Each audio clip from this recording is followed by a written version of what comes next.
안녕하세요. 윤선박 현장 TV 두 번째입니다. 첫 번째는 개괄적으로 이제 그동안 해왔던 과정 중에 신품종에 대한 이야기, 노지 스마트팜 이야기 개괄적으로 했고요. 기록이 남기고 있어요. 내년에 이제 와가지고 저게 어떻게 변했는가를 보고 싶기도 하고요. 그래서 이제 오늘 기록에 남겼고요. 자, 오늘은 이제 단감을 재배하고 단감 명인 강창욱 대표님, 신지식인 마이스터 하시는데, 자, 우리 단감 농사를 혹시 고민하고 계신다든지 이런 분 계시면 단감 농사의 가장 중요한 포인트에 대해서 몇 가지만 말씀 고맙겠습니다. 우리가 가수농사에 있어서 뭐 꼭 단감이라고 볼 수는 없지만요, 모든 가수농사에서는 가장 기본이 되는 것이 어떤 지형에서 이렇게 나무를 식재해 가지고 농사를 짓는가라는 거고요. 그리고 만약 기후가 잘 맞는가라는 게 굉장히 중요하고요. 그리고 토양이 잘 맞는가, 이런 것이 아주 기본적인 요소라고 볼 수가 있겠습니다.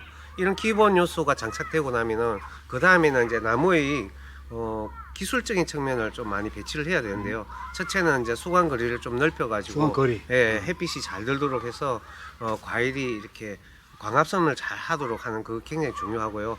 그 다음에 이제 우리가 전지전정을 아주 적절하게 잘 해가지고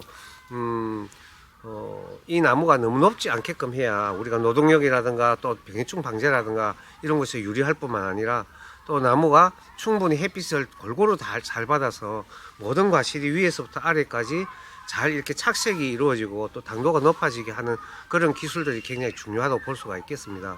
그리고 이제 끝으로 우리가 영양분을 어떻게 잘 이렇게 공급할 것인가라는 거고요. 그래서 이제 우리가 수분 관리라든가 또는 이제 우리가 전지전정했을 때 또 가지의 방향이라든가 이런 것을 잘 활용해서 어떻게 리코미 법칙을 잘 적용해서 다음에 하분화가 잘 일어나고 올해 또 어떻게 해서 이제 영양 생장보다는 생식 생장으로 돌아갈 것인가, 이런 문제가 아주 중요하다고 볼 수가 있겠죠. 자, 짧은 시간 동안에 전체를 다 얘기해 주셨어요. 첫 번째, 간장이 땅을 잘 만들어야 되잖아요. 그렇죠. 과수원에서. 우리가 보통 우리 기촌 해가지고 어떤 땅을 해야 돼요, 어떻게 해야 돼요 라고 이야기 나올 수 있거든요. 맞습니다. 과수원 할 때 네네. 제일 중요한 게 제가 처음에 왔을 때 대표님 말씀하셨던 게 그 배수로, 네네. 물빠짐. 맞아요. 네, 그렇죠. 어떤 땅이 어떻게 하는 게 선택할 때 가장 크게 포인트로 봐야 될 게 어떤 걸까요? 가장 중요한 거는 이렇게 다른 지형보다 낮은 쪽에다가 나무를 심게 되면 지하 수위가 높아지기 때문에 뿌리 항상 섭이 차기 때문에 절대 가수농사를 지을 수가 없습니다. 그래서 처음 묘목일 때는 잘 표가 나지 않지만 과실을 딸 정도 수준이 딱 되었을 때 그때부터 나무가 말라가기 시작하는 거예요. 그래서 큰 손해를 보게 되겠죠. 그래서 이제 그런 데를 피해야 되고요. 그리고 산 밑에 곡간지라든가 이런 쪽에는 이제 뭐 냉해 피해라든가 이런 것을 많이 받기 때문에 반드시 그런 곳은 피해야 되겠습니다. 그리고 약간 벌써 이렇게 솟아나온 이런 동매라든가 또는 이렇게 약간 올라온 언덕이라든가 이런 곳에 가수를 심게 되면은 채광, 통풍, 배수가 잘 될 뿐만 아니라 그렇지, 약간 햇빛을 아주 잘 보기 때문에 아주 고품질 가시를 생산하는데 유리하다고 볼 수가 있겠습니다. 만약에 땅을 샀는데 네. 좀 이렇게 땅이 어려워요. 그럼 우리가 안에다가 그 물이 잘 빠지도록 네네. 할 수 있는 어떤 것들 여기는 좀 했나요? 어땠나요? 그렇죠. 이제 우리가 어쩔 수 없이 그런 땅을 이렇게 언덕처럼 높은 땅이 아니고 평평한 땅에다가 가수원을 조성했을 경우에는 보편적으로 이렇게 배수로를 약 한 1m 정도 깊게 파야 됩니다. 깊게 파가지고 물이 그 뿌리 쪽으로 가지 않도록 항상 이렇게 밖으로 이렇게 배출될 수 있도록 배수로를 내야 되는데요.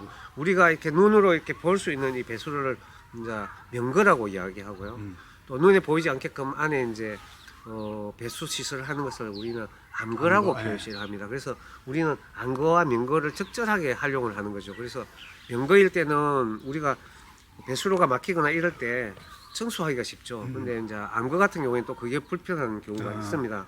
그렇지만 또 명거 같은 경우에는 또 차량이 다닐 때 작업로를 확보하기가 좀 어려운 경우가 많이 있습니다. 그래서 항상 그걸 적절하게 잘 활용을 해야 되고요.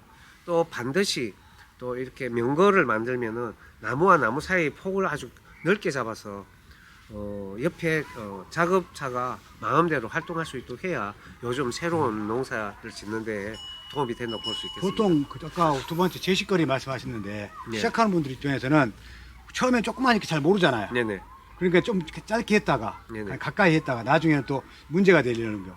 시작한다 그러면 제식거리는 얼마 정도 되는지? 제식거리는 처음에는 보편적으로 우리 이제 단감 같은 경우는 한 6m 정도를 6m. 한쪽은 6m 정도를 하고요. 한쪽은 뭐 2.5m나 3m씩 해가지고 나중에 이제 나무가 커졌을 때 한쪽은 감벌을 하는 그런 방법을 하는 거죠. 그래서 땅이 처음에는 너무 많이 이렇게 허지가 생기면 무효용적이 많이 생기면 그렇죠. 안 되기 때문에 좀 묘목을 많이 꼽습니다. 한쪽면은 한쪽면은 작업차가 다녀야 되기 때문에 그쪽은 처음부터 이렇게 확보를 충분히 해주는 게 좋겠죠. 단감 여기 보면 네. 커요. 올해는 좀 단감이 어때요? 올해는 단감이 굉장히 문제가 되는 해 중에 하나인데요. 우리 가수 농사가 이렇게 공원이 됨으로 해가지고 큰 문제점이 있는데 거기 첫 번째가 뭐냐면 착색이 되지 않죠. 착색이. 네, 그리고 과가 이렇게 크지 않고 그리고 이제 이렇게 올해같이 고온 다습해지면은 이제 단접병이 굉장히 창궐을 합니다. 그래서 올해도 일부의 농가에는 단접병 그렇죠. 굉장히 방송에 많이 봤어요. 단내라는 그런 가수원들이 많이 있는데 저희는 아주 경미한 정도의 단점만 와가지고 그나마도 조금 다행이라고 볼 수가 있겠습니다. 지금 이제 오늘 말씀하셨는데 네. 지구 온난화 대비해 가지고 네. 계속 이런 현상이 많이 발생할 것 같아요. 그건 계속 이제 그렇게 온다고 볼 수 있죠. 그래서 좀 앞으로는 병해충 방제라든가 이런 것에 좀 더 철저하게 대비를 하셔야 되겠습니다. 자, 그리고 나서 전정이라든가 이렇게 좀 큰 과일을 만들려면 네네. 가장 큰 포인트가 어떤 걸까요? 과일 여기 보면 다른 데보다도 여기가 감이 커요. 이 고품질 과실의 가장 핵심이 있는데 그 첫 번째가 전지전정이고요. 두 번째가 이제 정례적과죠. 그리고 세 번째가 수확과 수확 후 관리인데 이 세 가지가 굉장히 중요한데요. 제가 지금까지는 농업은 농사라는 것 자체가 굉장히 기술적이구나 이렇게 생각했는데 지금 이제 참 농사를 오랫동안 한 34년 정도 짓고 나니까 지금 와서 저는 깨닫는 게 하나가 있는데요. 그게 뭐냐 하면 농사라는 거는 기다림이구나, 인내구나라는 거를 굉장히 지금 생각을 합니다. 왜냐하면 지금 우리가 지금 다른 해 같으면 11월 전후로 해가 굉장히 많은 이제 수확을 하게 되고 이랬는데 올해는 이제 거의 시작도 못했거든요. 아직 새파랗게 그대로 지금 나무에 지금 다 감들이 이제 달려 있어요. 달려 있는데 대부분의 농가들이 못 참고 지금 막 수확을 해요. 겁이 나가지고 수확을 하는데 제가 올해 이제 이렇게 고온이 왔을 때 문제점 중에 하나가 과실이 나무에서 빨리 물러지는 그런 성향이 있거든요. 근데 올해 제가 계속 저희 가수원 네 군데를 다 조사를 해보고 당도도 찍어보고 했는데 당도는 이렇게 새파래도 당도가 15브릭스 정도가 나가고요. 좀 색깔이 좋은 거는 16에서 17브릭스 정도가 지금 나가고 있습니다. 그리고 경도도 평년보다 훨씬 경도가 지금 좋아요. 저희 농장에는. 그래서 이제 이런 것이 큰 문제가 지금까지는 없다. 우리가 추측하는 것과 실제 일어났을 때 일이 좀 다르더라는 거고요. 그리고 이제 이럴 때 이 기다림을 가질 수 있어야 되거든요. 잘 익혀서 팔아야 되는데 사람들이 지레 이제 짐작으로 빨리 수확을 해가 빨리 따갖고 해야 될 거다 생각하고 또 갑자기 한파가 올 거라고 지레 짐작을 한다든가 이렇게 해서는 안 되겠다는 거죠. 그래서 농사는 기다림에 대한 그런 인내가 무엇보다 더 중요하다 이런 생각이 듭니다. 자, 오늘 두 번째 영상에서는 전파적인 어떤 재배 관리에 대한 간단하게 기록해 놓고 싶었고요. 기록해 보였고, 그다음에 지금 온난화 때문에 어떤 일이 일어나고 있는지 그런 거에 대해서 간단하게 한번 이야기했습니다. 간단하지도 않네요. 이제 많은 게 들어 있습니다. 한번 감 농사에 대해서 한번 보시고요. 자, 마지막 세 번째 영상은 짧게 저희도 한 7분 정도 해가지고 감 이렇게 재배하면서 핵심 포인트 중심으로 해가지고 하겠습니다. 자, 고맙습니다. 마무리하겠습니다.